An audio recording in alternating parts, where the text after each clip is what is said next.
Alam ko marami ng nagtatanong sa inyo pati sa akin at sa mga kaopisina ko kung may subpoena na ba para kay Apollo Quiboloy. A subpoena has been requested and I followed this up with a formal letter to the Senate President.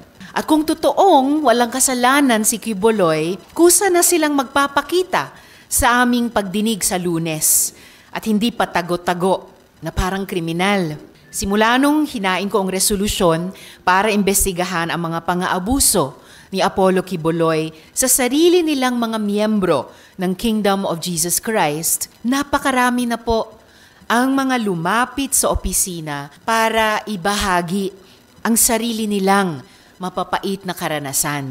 Pagkatapos magbigay ng testimonya ni na alias Amanda at alias Jerome sa unang hearing, ay maraming dating mga miyembro ang nabigyan ng lakas ng loob para magsiwalat ng baho ni Quiboloy.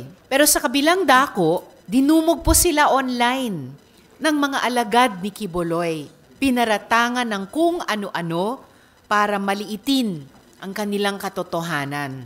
Their identities were even exposed, risking their safety. Mayroon po kaming ebidensya ng pagbabanta kay alias Amanda at alias Jerome at sa iba pang mga balak na mag-witness.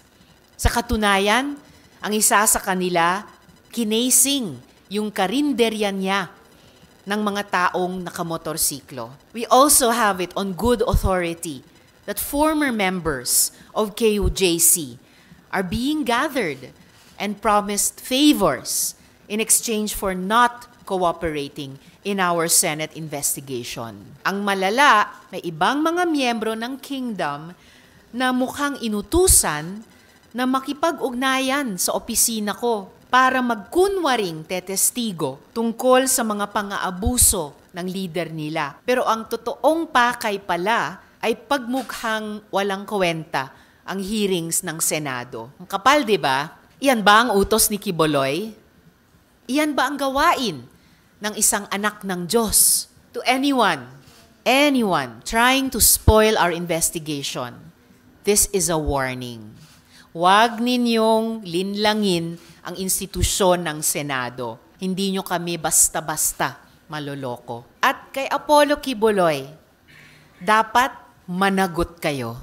Hindi lamang dito sa pagtatangka mong paghadlang sa isang lehitimong investigasyon ng Senado, kundi lalo na sa sistematikong pang-aabuso na ginawa nyo laban sa kababaihan, sa kabataan, at sa mga pinaka-vulnerable sa lipunan na taus-pusong naniwala sa inyo. Maraming salamat po at handa na po ako sa mga tanong.